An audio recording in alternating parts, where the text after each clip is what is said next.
Sugardew Island popped up in social media ads, Kickstarter news, and even amongst cozy gamers. So is all this hype after playing the demo actually worth it or not?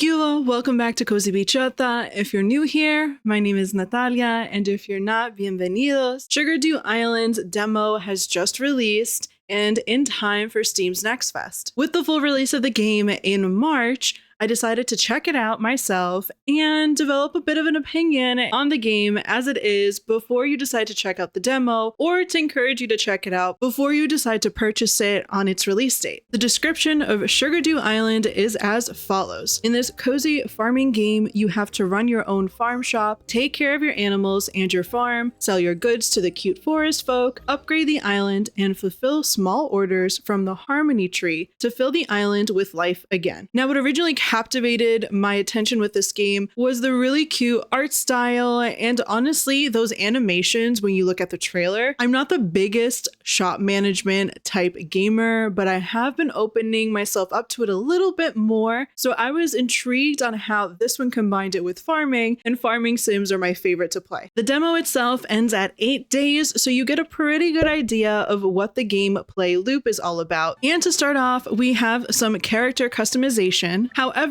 when it comes to customizing your characters, I do still feel that the options are limited in terms of skin color, hair, and eye color options. Either way, we do get some customization, which I know a lot of people enjoy, but I did find that a little bit lacking. The intro art is stunning. I really hope for more storybook style games in the future. The 3D animation is beautiful though. The rain looks wild in my opinion. It's a bit just too intense and inside of your view range, so I'd rather see something a little bit more gentle and more realistic in that aspect. Now, when I decided to do some decorating and put down some pathing, what looked like could be beautiful logs on the floor, it kind of looked like you stuck a piece of sticker or paper on top, and it didn't look beautiful or transparent, adding a little flair to your decoration skills. So the log image that you see when you're at the crafting table is very different than the one that you actually get when you're slapping it onto the ground. I really hope they fix that so it adds some flair when you're decorating. Part of what I like when it comes to farming sims is having the option to decorate and make my farm look the way that I want it to. The farming in this game has a strong feeling towards Pioneers of Olivetown and Fae Farm, as you tend to the fields to grow your crops and the way you harvest them, as well as the different tools and their look to them. You also get to purchase and care for farm animals as well. However, toggling through the different options for the tools and seeds was easy on the controller and not terribly difficult with the Q and E keys on the keyboard, but the buttons are in red right away. You need to be standing at a certain angle and the blue mark needs to be on the tile in order for the buttons to be red. So I found it really clunky to be farming,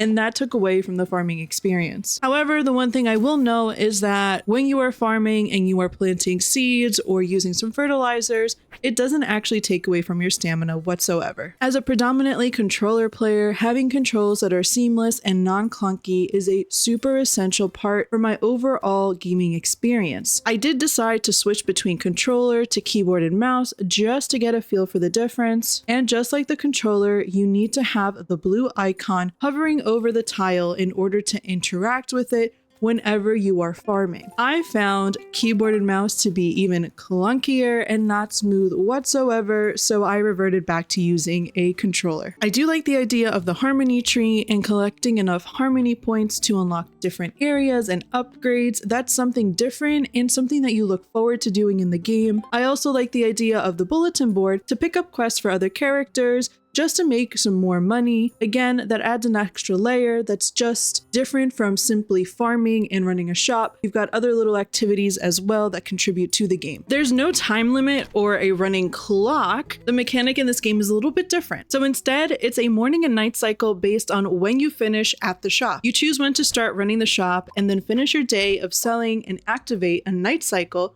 that also has no clock. And this can be fun because you can play at your own pace and enjoy the preparation for the shop. This is also nice for more of a casual gameplay or relaxed gameplay if that's more your style of gaming. However, if you're someone that loves having a clock and working against the time or according to time, this might be a turnoff. Another thing I noticed was the way that the screen fades out in a very dramatic fashion when you're talking to characters. Normally a setting that you would see when you are unlocking a cutscene. Instead, this game does this dramatic effect when you're just having a quick dialogue moment. I found that a bit too intense for regular dialogue, but it would totally make sense for cutscene moments. The shop management in this game is not beyond this world. It's not super complicated or complex or anything like that, which I do enjoy, but I'm hoping it kind of picks up or there are other mechanics to it in the future. I love being able to put different items on display, watching customers come in and out, and some of the dialogue and negotiating, such as recommending items or advising them on how to purchase them. You can actually restock the shop with the items that you have in your pocket after you finished the shop day before you exit the shop for the next day if you want to just empty out your pockets and have it already there for the next day. When your character is tired, there's a little tired icon that pops up over their head, and something that I noticed was whenever I would have certain dialogue boxes or when I got a rundown of all of the things that I sold for the day, the icon would still bleed right through, so you would see it and it would cover over the bars and your income for the day. So that is something that I think is a bug that could be easily fixed to smooth out the look of the game. At the time of this demo, there doesn't seem to be too many NPCs, and I think that would be another added layer to the game just to give it a little bit more life. There are, however, different islands to venture off into where random animals are located, and they offer some goodies if you visit them every day, such as seeds. If you play the demo, you actually get to keep your progress. So if you save the game, end up purchasing the game, it will roll over, which is a great factor for people who don't like to restart after starting a demo, and also just a nice option to have, whether you want to continue that save file, maybe save another new save file for something else. Overall, my first impressions of Sugardew Island were a very sweet and straightforward game. I don't really think it's got too many layers to it, too many complexities, too much to it that would really single it out from many other games out there. So as of right now, I'm kind of on the fence between getting it or not, but I did enjoy my time with the demo.